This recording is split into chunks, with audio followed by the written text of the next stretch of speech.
las cosas.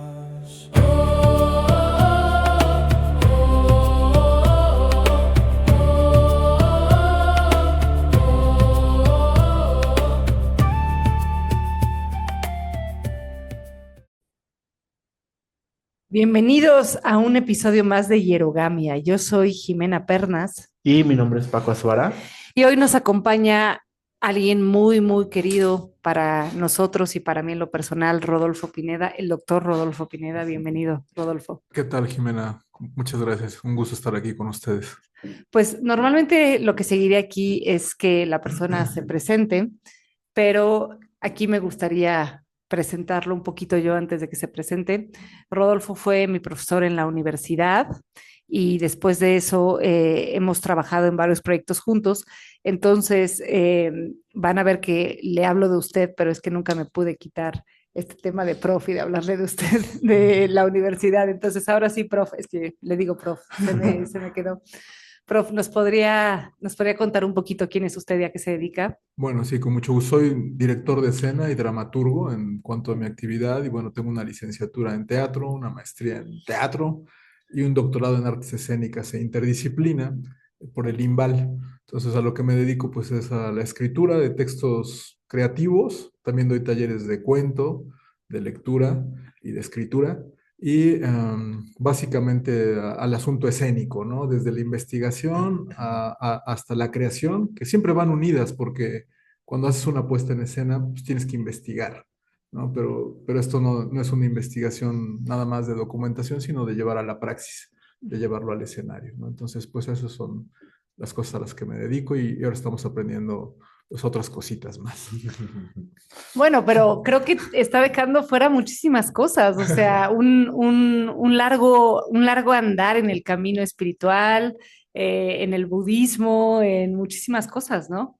Pues bueno, sí, llevo varios años ya como meditador con Mingyur Rinpoche en Tergar, Puebla. Pues ya hemos cursado varios niveles en este sentido y bueno, es una práctica. O sea, yo empecé a meditar porque siempre estaba pensando al mismo tiempo en muchas cosas y entonces pues para darme cuenta, ser consciente de dónde tenía mi mente, fue lo que me llevó a empezar a meditar. Y este asunto de ser consciente pues se empieza por los sentidos, pero también con los demás, ¿no?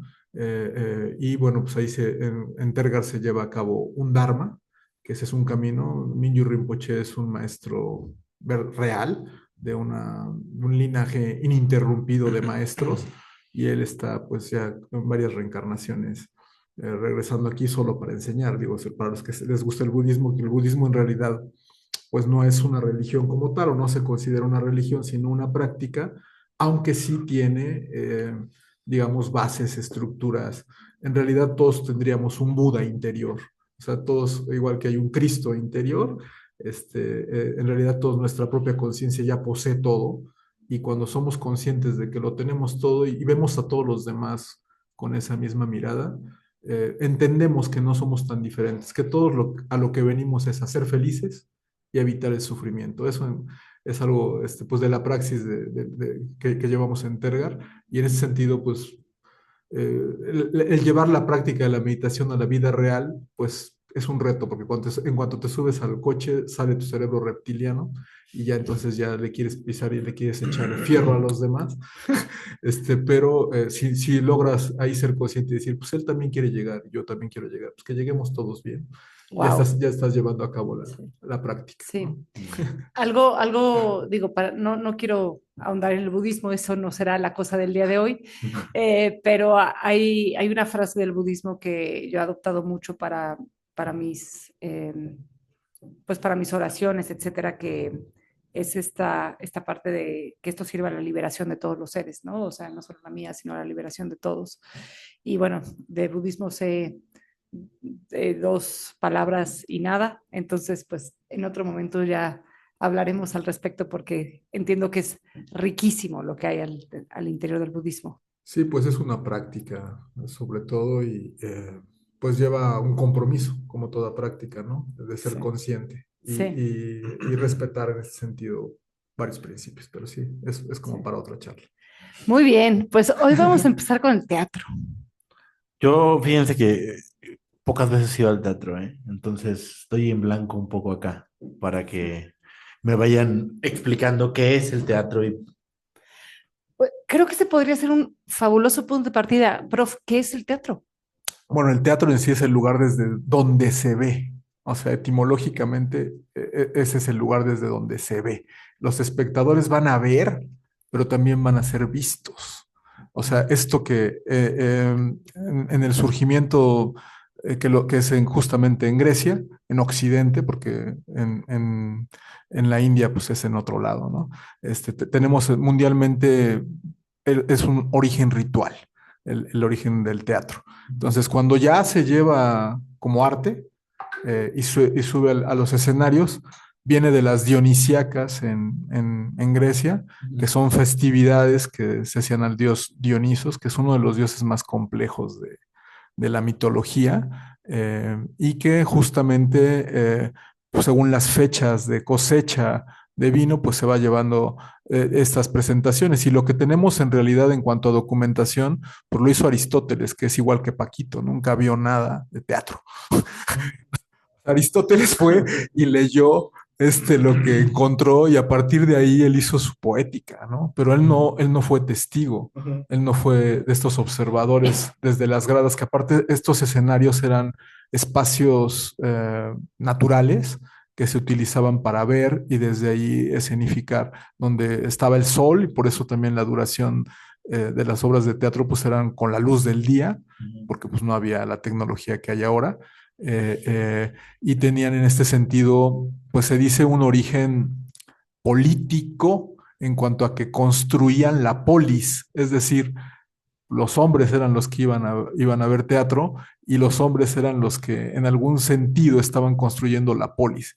Estamos en una sociedad masculina, ¿no? Claro. En este sentido. Y entendiendo eso, entonces o sea, en el teatro se representaba lo que sucedía en la sociedad. No, volteabas a los mitos, Mm. volteabas hacia los mitos, hacia justamente pues de donde viene toda la literatura. Que para separar al teatro de la épica y la lírica, Ujú.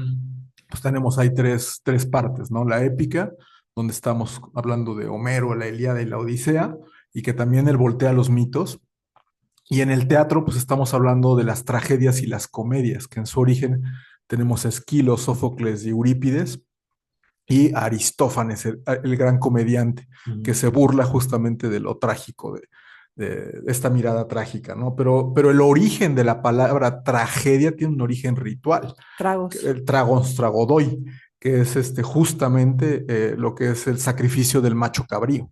Ok. ¿No? Entonces, eso justamente era parte de las festividades dionisíacas, ¿no? O sea, el llanto del macho cabrío Wow. es el grito que da origen a la palabra tragedia, tragoedia, y lo que se nos está mostrando es a través de estos mitos, pues justamente la base, el simiente de la sociedad occidental, donde pues uno de los más conocidos mitos y que justo es el que más le gustaba a Aristóteles, pues es Edipo Rey, Era rico. ¿no? Ujú. A Edipo, justo creo que todo el mundo sabe, pues cuál es el origen de este mito, pero ahí hay un asunto que en la actualidad no entendemos muy bien porque es el destino Ujú. y el destino es algo muy griego. En la actualidad, pues vamos más con el libre albedrío, ¿no? No naciste ya para que los dioses ya tienen preparado cuál va a ser el escenario en el cual tú vas a vivir, sino que a partir de ya de la visión judio-cristiana, pues tenemos un albedrío en el cual elegimos nuestro papel. La visión griega hace que Edipo le leen bueno, primero se lo leen a sus padres, Ujú. La ¿no? A los profecía. padres, la profecía justamente de Apolo, que es este dios también importante junto con Dionisos, que justamente le dice pues que él cuando este niño que van a tener va a matar al padre y va a tener hijos con su madre. Ujú. Entonces, ¿qué hacen los papás de Edipo? Pues en cuanto nace lo mandan a sacrificar y lo llevan atado de los pies. Edipo significa el de los pies hinchados Ujú. o Edipus. Justamente lo llevan eh, con atravesado de los pies, como a como se hacía con ciertos animales, para que lo mate el soldado, pero el soldado tiene compasión de él y no lo mata. Se lo da a otro rey en otro lugar que no puede tener hijos, y Edipo crece creyendo que esos son sus verdaderos padres. Cuando se hace un hombre, le vuelven a decir el mismo oráculo y dice, pues me voy para no fregar a mis papás, y en medio del camino se encuentra con su Su padre papá. y lo mata. Entonces, justo esta visión de la tragedia nos muestra cuáles son los límites de la sociedad. No te puedes acostar con tu madre y no puedes matar a tu padre. Ese es uno de los primeros asuntos que son dos grandes crímenes, el incesto y el parricidio, ¿no? Y pues eso estaba mal visto en la sociedad griega y creo que sigue siendo mal visto No, Creo que va a en la seguir actualidad. mal visto. son dos, o sea, son los dos más grandes tabúes, ¿no? O sea, a nivel social. Y sin embargo, son lugares, a mí lo que me parece como bien interesante de esto es que estos son lugares con los que de alguna u otra manera nos enfrentamos y para esto está Freud, ¿no? Para ayudarnos a entender esto y cómo quizás entonces la tragedia tenía que ver con que pudiéramos de alguna manera administrar emociones que tuvieran que ver con esto, ¿no? O sea, no porque todos vayamos a llegar hasta ese lugar, ¿no? Sino porque entonces hay emociones que tienen que ver con esto en nosotros y que podamos administrarlas, ¿no? Que podamos confrontarlo, verlo y a través de esto a través de esto movilizar una emoción, ¿no? Porque yo entiendo además que precisamente desde Aristóteles lo que la tragedia tenía al servicio de lo que estaba era de la generación de catarsis, ¿no? O sea, de liberación emocional. Así es, o sea, bueno, esa palabra la inventa justamente Aristóteles, eh, eh, y es una palabra donde se purgan las emociones, Sí. esta catarsis que debe generar, según él, la tragedia en los espectadores. Entonces, por eso decía yo, este lugar desde donde se ve, tú estás viendo lo que le está pasando a Edipo, pero tú también estás en algún punto en esta historia, estás implicado. O Sí. sea, no es que te vayas a acostar con tu madre, pero hay muchas cosas de tu propio destino que tú ignoras y que tú crees que sabes o que crees que puedes controlar. Claro. Y eso es de lo que, esto para mí es la máxima enseñanza, o sea, es que hay ciertos detalles que aunque te parezcan lógicos y tú quieres huir de ellos, aunque te escondas, cuando te toca, te toca. Y esto, bueno, visto desde otro lado, pues se llama karma. ¿No? O sea, visto desde Oriente, ese es el karma. O sea, tú vienes a vivir cierta experiencia, pero aquí en Occidente vienes a aprender algo. Y Edipo, ¿qué hace cuando descubre que se acostó con su madre? Su madre se ahorca, Yocasta se ahorca, se quita la vida. Y Edipo pues, no es como los gobernantes de ahora, o sea, no se reelige, no cambia de partido. Edipo se saca los ojos y se va a la calle a mendigar. Y a partir, ya estando ciego, se convierte en vidente. Entonces, y en este sentido, siempre dentro de lo que son las tragedias, va a haber este tipo de personajes como Cassandra, que también es una pitonisa, que va a averiguar, pero que ella va a hacerlo si mantiene su virginidad. Edipo, hasta que no sufre todo lo que tenía que sufrir, en realidad es un hombre, un ser humano ciego. Cuando ve lo que realmente es y lo que tiene enfrente, entonces puede ayudar a los demás desde ese punto de partida. Entonces, Wow, muy eh, quironiana esa historia. exactamente. Y que me lleva a pensar como, o sea, creo que es algo que creo que ya también te había platicado, la figura que tiene la profecía, ¿no? En el determinismo de la persona, del héroe, del personaje, que hace enfrentarse a el gran dilema, ¿no? O a su gran, o a una gran confrontación para entonces ahí es donde entiende qué hay de dentro para poder hacerle frente, ¿no? Y que en el tarot está representado en el amor, la suerte y la victoria, ¿no? Son las tres grandes potestades a las cuales tú te doblegas, ¿no? Y que solo puedes hacerle frente rindiéndote, ¿no? Pero más bien una rendición tiene que ver con quién realmente soy yo, ¿no? Sí, bueno, y Edipo, totalmente de acuerdo, Paco, con lo que dices, pero Edipo, además de que ya se sacó los ojos y se va a mendigar, pero sigue fastidiando a su familia. O sea, Antígona y el resto de su estirpe van a acabar de manera trágica. O sea, Antígona va a terminar justo por ser hija de Edipo, por algo que ella no cometió, pero que su padre sí hizo, ella va a pagar de alguna manera, igual que sus hermanos. Que ella tiene la capacidad de decir, cuando no entierran a uno de sus hermanos, decir, pues es que se le debe dar sepultura a los muertos.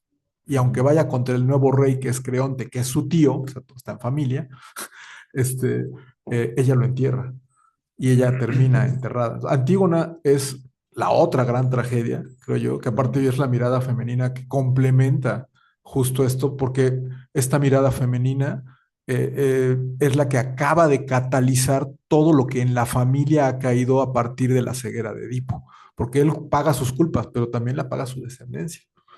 Bueno, y para no, o sea, digo, para no choquear a la gente en que acabemos todos llorando en la esquina, yo creo que el aprendizaje aquí es entender cómo no somos seres autónomos, ¿no? O sea, cómo tenemos que cuidar, atender, nutrir los vínculos, entender de dónde venimos para que entonces tengamos alguna mínima, algún mínimo chance ante el destino, ¿no?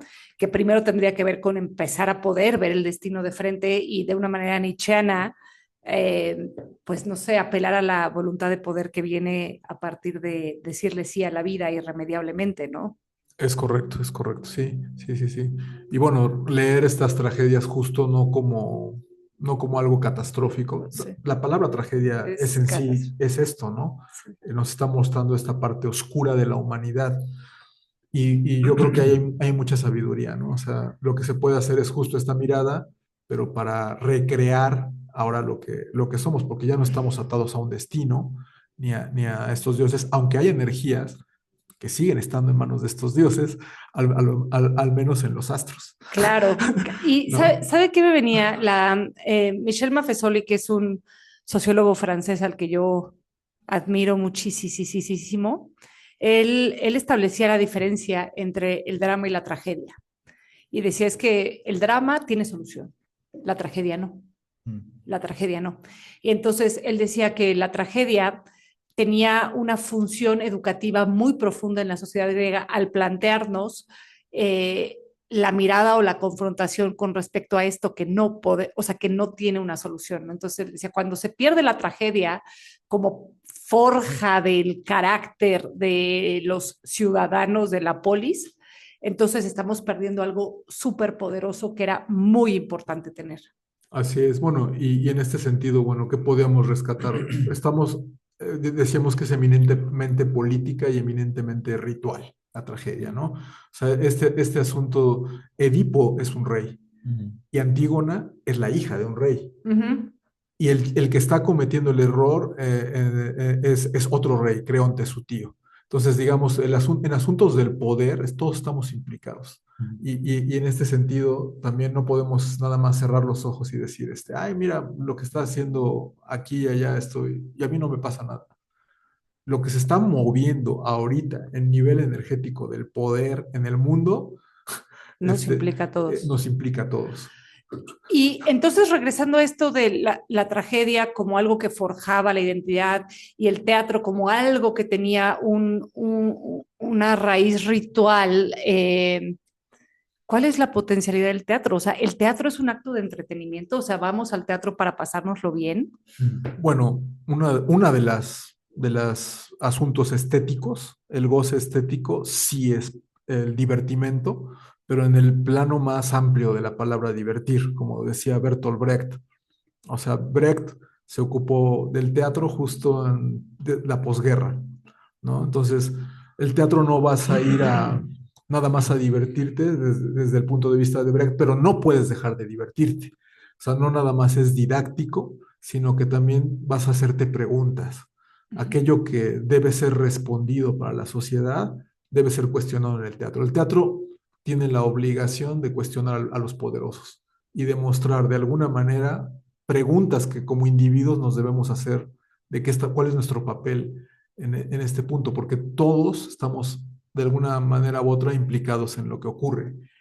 Y esto que el teatro hace está también presente en el cine, o sea, el cine es, me lo pregunto genuinamente, es una especie como de hijo futurista del teatro donde siguen estando estas cosas de por medio.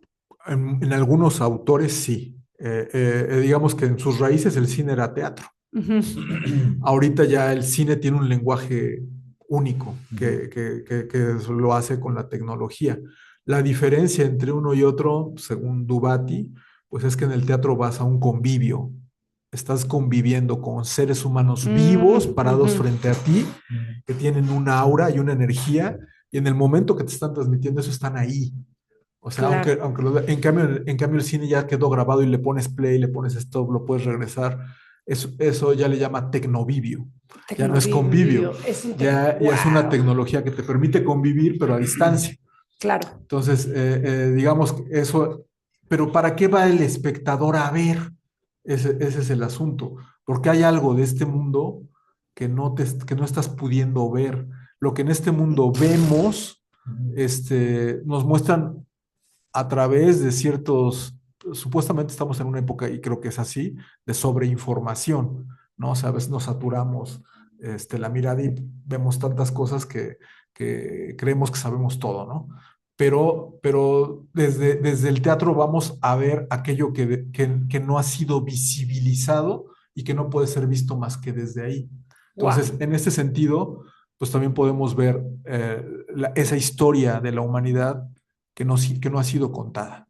Entonces, la historia de los vencidos también es la historia que podemos ver en el teatro. Y las historias ahora, más que nunca, personales, esto que se llama autoficción, donde te subes a sanar algo que te pasó a ti y se utiliza lo autobiográfico o lo autoficticio para sanar algo desde el escenario y mostrar pues algo que puede estarte ocurriendo a ti y a otra parte de la sociedad, ¿no?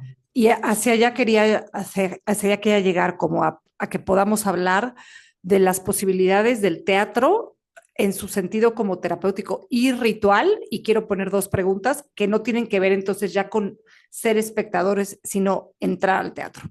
Entonces, iba a decir, o sea, me voy a poner en este momento en el lugar de sacerdotista o de ritualista, porque yo he hecho teatro con usted, o sea, formé parte de su compañía teatral en algún momento y, y también estoy muy acostumbrada en mi vida a guiar rituales y hay momentos donde no sé cuál es la diferencia, ¿no? De hecho, recientemente trabajamos en una pieza en conjunto de teatro ritual y bueno, los rituales tienen pasos, ¿no? O sea, hay cosas que nos aprendemos para poder llevar a cabo un ritual y hay una parte donde nos prestamos al misterio de lo que se hace presente, pero es que en una puesta en escena, en un teatro, en el sentido más estricto del teatro, no en el teatro ritual, también es eso, ¿no? Yo me sé algo, yo voy a salir ahí a hacer algo, pero una vez que esté en el escenario, yo no controlo las cosas. Hay algo que se hace presente ahí también, ¿no? Entonces, eh, esta es mi primera cosa, ¿no? Como la diferencia, o sea, el teatro es ritualidad, sigue siendo ritualidad, nos permite conectar con estas otras cosas. Y la otra pregunta es, ¿qué pasa cuando yo me presto a darle voz a través de mí a cosas que no son yo y cómo eso me podría ayudar? O sea, cosas que entre comillas no soy yo, ¿no? O Uh sea, -huh. ¿qué pasa cuando entonces voy a ser, yo qué sé, a la bruja de Blancanieves, ¿no? Entonces me presto a ser esta hija de puta que entonces está haciendo no sé qué y no sé cuánto. ¿Qué pasa conmigo? Ok, pues bueno, la esencia, si viene del ritual, algo que nace del ritual, yo creo que nunca va a perder ese asunto ritual. Ahora, que seamos conscientes de ello o no, esa es otra cosa, pero uno de los grandes directores de teatro polaco, que se llama Jerzy Grotowski, fue a hacer su teatro laboratorio, donde se fue a investigar a una isla, le dieron una beca los polacos, y se pasaban 24 horas, 365 días del día haciendo rituales. Hasta que Grotowski dijo, pues yo ya no quiero hacer teatro, yo ya hago ritual. Y entonces, ¿por qué a uno de sus actores acabó levitando? O sea, Cheslak logró levantarse, logró levitar del piso, eso está grabado cuando hicieron El Príncipe Constante de Calderón, una traducción polaca, donde pues, ya no hay palabras, es el actor santo, el actor pone el cuerpo para que el Uh personaje -huh, uh entre -huh, uh -huh. y desaparece. Y aparte ahí hay un asunto de teatro pobre. O sea, el teatro pobre no es que no haya presupuesto, sino que el cuerpo va a captar estas esencias, estas energías y a través de esto lo vas a proyectar. Entonces, un actor santo, evidentemente, si interpretaba un personaje, era el personaje. O Sí. sea, Sherlock estaba interpretando el príncipe constante. ¿Qué personaje es el príncipe constante? Es una obra original de Calderón de la Barca, es Jesús. Y lo que estamos viendo es lo que le pasó a Jesús justamente cuando lo crucificaron en ese proceso. Entonces, ahí hay un proceso donde el cuerpo tiene mucho que ver como intermediación. Y filosóficamente, esta pregunta que haces, o sea, lo ritual, muchos lo utilizan estéticamente o energéticamente en el teatro. Hay un grupo actual que se llama La Zaranda, esos son españoles, y son los herederos del Teatro de la Muerte de Tadeusz Kantor. O sea, tú ves que se suben y a veces lo que están haciendo dices, ¿qué es esto? Este, es energía. Los personajes no nada más son algo inventado, están ahí, están parados frente a ti. Esto aurático que dice Dubati está Ujú, sucediendo porque es un teatro de la vulnerabilidad del ser humano. ujú. Entonces, lo que te están mostrando ellos, aparte, ni estudiaron nada ellos, o sea, el director y dramaturgo se goza en decir, pues yo nunca estudié teatro, pero lo hago. Y ya llevan ahí más de 50 años. Es un grupo muy importante, La Zaranda. Y Tadeusz Kantor, pues fue el inventor de este Teatro de la Muerte, donde él justamente lo que te estaba mostrando eran estas escenas de la guerra donde están separados qué pasó con las familias, qué pasó cuando Hitler ocupó Polonia, qué pasó en las clases, en las escuelas. Hay una obra de teatro que se llama La clase muerta, y los que estás viendo es los pupitres ocupados por todos estos hacinados, que son puros viejos en ese momento que están actuando y que están levantando la mano para hacer la pregunta al profesor, que es el propio Tadeusz Kantor, que aparece. Él aparece en escena, no como director, aparece como sacerdote. Wow. Entonces tú estás viendo una puesta en escena que es un ritual Ujú. donde los cuerpos te están mostrando lo que pasó en la guerra y donde está la memoria de todos estos desaparecidos. Esto que decía yo hace ratito, esto que no puede ser contado más que ser visibilizado ahí, qué pasó con estas personas que en un momento estaban tomando una clase y cuando salieron de los campos de concentración, si salieron ancianos y sin nadie más vivo ahí que pudiera ser parte qué pasó con ellos. Wow. Entonces, eso es lo que te muestra Tadeusz Kantor en la clase muerta y cualquiera puede hacer muchas lecturas porque desde que vas entrando hay una mujer parada en la puerta que te está recibiendo y la interpretación es la muerte.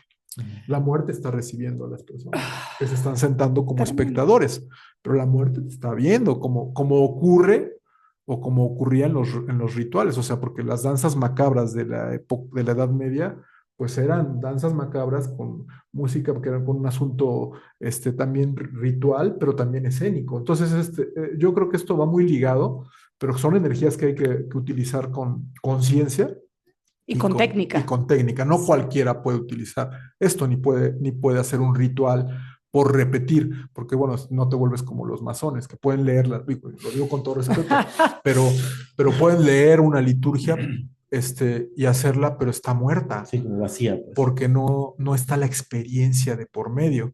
Entonces, alguien que se sube a ejercer un ritual, tiene que tener la experiencia y tiene que tomar esta energía, como se toma la energía de un personaje y encarnarla para poder abrir la boca y mover estas energías con el respeto debido y con la conciencia de hacia dónde está cada energía y dónde me estoy plantando, Ujú. porque sin eso no se puede hacer un ritual, ¿no? Entonces, la diferencia es cuál sería el sentido de una obra de teatro ahora y cuál sería el sentido de un ritual ahora y por qué se pueden entremezclar, Sí, ¿no? porque ahora está como mucho más, o sea, en general, el teatro que vemos ahí afuera, por así decirlo, el más popular, está al servicio de un tema de diversión o de entretenimiento, de este otro, o sea, como que de este otro entretenimiento que está, que es como que viene del consumo de algo, ¿no? Y raramente el teatro está para eso, o sea, creo que muy poco teatro,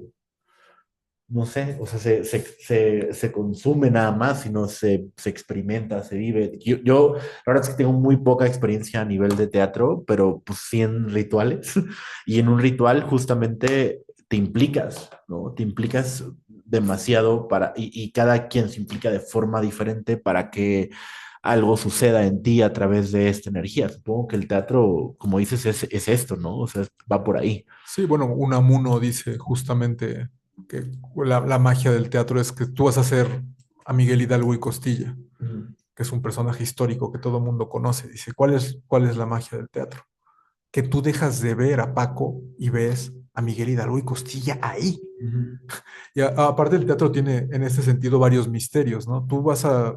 La diferencia con la literatura o otro tipo de textos es que estos son escritos no para que se queden leídos en un libro. En un libro se quedan a mitad de lo hecho. Cómo se experiencian, tiene que ver la experiencia del cuerpo cuando construyes un personaje. Y si este personaje realmente aparece, tú vas a desaparecer en algún momento. El que aparece es el personaje. y yo tengo una duda ahí, ¿cómo prestas al cuerpo para esto? A ver, yo lo he visto tal vez en rituales, pero me gustaría saber la parte del teatro para saber cómo enriquecer esta otra en un momento en el cual tu cuerpo se está prestando para algo, ¿no? O sea, ¿cómo haces que esto suceda?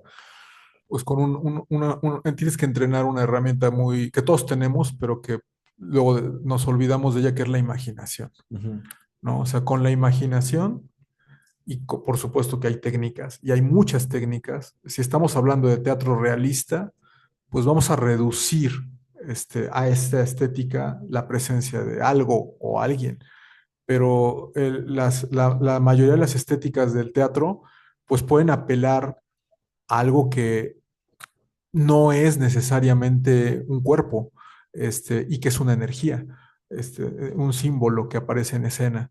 Entonces hay mucho es la imaginación y la capacidad del actor de comprometerse con esta energía y hacer que aparezca. Y ahí también tiene que ver el talento. O sea, porque hay gente que ya nace con ese don. Igual yo te voy a decir que puede haber gente que diga, pues no, yo no quiero ser jamás sacerdote o sacerdotisa, pero si tiene ese don, ujú. en algún punto tu don te va a llevar a ser parte de ese camino y te va a hacer caminar por ahí, aunque tú conscientemente no lo sepas hasta que chocas con eso, ¿no? Y dices, pues es parte de mi experiencia. Yo quiero responder esta pregunta de Sí, sí, Paco sí. desde mi experiencia en el teatro y a ver qué opina usted, ¿no? Creo que prestarte a ser vasija de algo más grande es algo que está presente en el arquetipo del sacerdote o la sacerdotisa y también en el actor de teatro, ¿no? O sea, prestarte para que eso tome tu voz. Y creo que tiene que ver con dos partes así como muy a priori, ¿no? La primera tiene que ver con la disciplina, o sea, algo pasa cuando tú repites y repites y repites algo y te sabes un diálogo y cuando tú ya no estás fijándote en la forma, ¿no? O sea, cuando tú ya integraste la línea o lo que sea, y entonces empiezas a soltarte dentro de esto que estás diciendo, ¿no? O sea, creo que ahí hay algo y que yo esto a nivel ritual lo llevaría con la disciplina como de la preparación del contenedor para que entonces la otra cosa pueda aparecer. Me pasó en teatro y me ha pasado también en danza, o sea, ambas cosas las he hecho. Y hay otra cosa más que yo creo que, digo, yo siempre estoy molestando a Rodolfo con que nos hacía, que aunque nos hacía ensayar a las 2 de la mañana y cosas así, pero tiene que ver con entonces poderse prestar a esto en momentos en los que la conciencia o el control, o sea, la parte como racional de la mente, suelta, suelta un poquito, ¿no? O sea, cuando tú estás ensayando algo y ya estás cansado y ya estás harto y entonces tus respuestas normales no están disponibles, entonces de repente algo aparece ahí, ¿no? Y creo que es lo mismo que a nivel ritual o sacerdótico de repente haces con las oraciones, los rezos, las prácticas, ¿no? O sea, como estar ahí para esto cuando no quieres, cuando estás cansado, y de repente, ¡pum!, en esos momentos aparece algo más que tú no te esperabas porque no lo estás controlando. Entonces, para mí estas dos partes son súper importantes con respecto a cómo prestarte a que algo más te habite, ¿no? Totalmente de acuerdo, Chimena. Y hay muchas experiencias, pero es quitarte de en medio, ¿no? O sea, Básicamente, quitarte sí. de en medio porque cuando estás racionalizando, que bueno, En el teatro se dice, o por lo menos yo he tenido esa formación y esa experiencia, que te vas a encontrar muy buenas actrices, muchísimas buenas actrices y muy poquitos buenos actores. ¿Por qué? Porque Ujú, está el asunto de lo femenino que te permites crear. O sea, lo femenino es más inconsciente, entre comillas, no está racionalizando, se permite hacer, ujú, se permite crear. Y a ujú. veces la mirada masculina pues te está coartando, te está saboteando, ¿no? En el teatro son muchísimas más mujeres que hombres siempre. O sea, yo, por fortuna he vivido rodeado de mujeres, pero sí es un asunto que esta energía eh, se presta como una vasija, Ujú, a estar más ahí, es más maleable. Y hay también buenísimos actores que logran eso sin dejar sin perder su energía masculina, pero ya es gente que tiene esta sensibilidad y está muy bien con su parte consciente y su parte inconsciente y juega, porque al final estás jugando con esas energías. Y si no sabes, o sea, juego en lo lúdico en el ujú. sentido más amplio del término, porque decías muy bien, o sea, un ejemplo de alguien que fue actor y que fue papa, pues es Juan Pablo II. Ah, el factor, no sabía. Fue actor y tuvo su compañía de teatro, así, con la compañía de teatro se salvó y ahí tiene una obrita de teatro que ahí la tengo, y que la escribió él, pero sí, justamente Juan Pablo II, pues cuando se subía escénicamente, estaba interpretando un papel Lo hacía muy bien, por muy bien. eso le caía bien a todo el mundo, aunque yo tengo muchas dudas de ese Sí, señor. sí. La batería de la computadora se nos está acabando. Ha aguantado, ha sido generosa con nosotros, pero les quiero invitar a que vayamos cerrando porque el tema está increíble. Me gustaría darle otra pasada. Creo que hemos tenido una conversación riquísima. Pero bueno, con esto sobre la mesa, me gustaría ir cerrando con la invitación a las personas, antes de que cerremos los demás, hay algo que es riquísimo y fertilísimo cuando te prestas a ponerle voz a algo que según tú no eres, incluso algo que te molestaría hacer. Hay algo ahí que cierra un círculo, que te trae algo, ¿no? Entonces, bueno, para mí la experiencia en el teatro y además con usted, con esta comprensión como teatral y ritual al mismo tiempo, ha sido invaluable en todos los aspectos de mi vida. Gracias, Chimena. Paco, ¿cómo Sí, cierras tú? o sea, hay algo que vinculo a, no solo lo ritual, también pienso de repente, yo juego Dungeons and Dragons, Calabozos y Dragones, y la primera vez que jugué se hizo un desmadre y no, o sea, en el mejor y buen sentido, porque al representar algo ahí en un juego de rol, literalmente la gente salió peleada, eh, salió deprimida, salió con temas, porque entonces está representando algo, un personaje que tiene que tener fuerza, que tiene que recuperar su fuerza, su poder, bla, bla, y no lo puede hacer a nivel personal, ¿no? Entonces eso de repente te bota hacia atrás, te bota hacia enfrente, pero estos son los rituales, ¿no? La ritualización es pues justo prestarte a una energía en un momento específico que no sabes cómo, que hasta cierto punto puedes tener una idea de lo que está sucediendo simbólicamente, pero como te va a caer, probablemente no sabes si bienestar en ese sentido o abundancia, como un ritual de abundancia, por ponerle un nombre medio burdo y chistoso, pero no sabes qué es abundancia para ti, cómo está personificada en tu cuerpo cuando lo habitas, Claro, ¿no? wow, Entonces, riquísimo lo que estás diciendo. esto puede ser algo importante como bueno, me parece un poco lo que sucede como en el teatro. Sí, sí, totalmente. Muchas gracias por las reflexiones. Y bueno, quedan Sí, muchas posibilidades de hablar, pero dentro de ellos, pues, échenle ojito a Antonín Artaud, el Teatro de la Crueldad. Antonín Artaud era un visionario y lo metieron a un manicomio porque se robó el báculo de San Patricio. Y entonces, cuando lo metieron a ese manicomio, ahí escribió las cartas desde Rodez y le decía a su psiquiatra, oye, deja de freírme el cerebro porque yo tengo que escribir lo que me están dictando. Y pasados los años, el psiquiatra le dice, pues perdóneme, tiene usted razón, es un genio, no estaba loco. Entonces, esta línea, a veces hay gente muy sensible, como el caso de Antonin Artaud, que están recibiendo mensajes pues, de otro lado y que las están llevando a lo escénico. Y otro, para revisar, pues, es Augusto Boal. con el teatro justamente del oprimido, que a partir de ahí, esto que decías de lo popular, pues alcanza otra dimensión, ¿no? Porque ahí está lo social en juego. Pero bueno, ha sido un placer estar con ustedes y ojalá podamos seguir viendo a Ximena interpretar no solamente papeles escénicos, sino una función muy importante aquí en Hieros Gamos que sea de beneficio para todos. Pues también esperamos que podamos traer pronto una propuesta pues de trabajo teatral de la mano de usted, ¿no? O sea, terapéutica, ritual, teatral, porque creo que permitirnos esto es de inmensa riqueza. Y pues eso queríamos dejar sobre la mesa.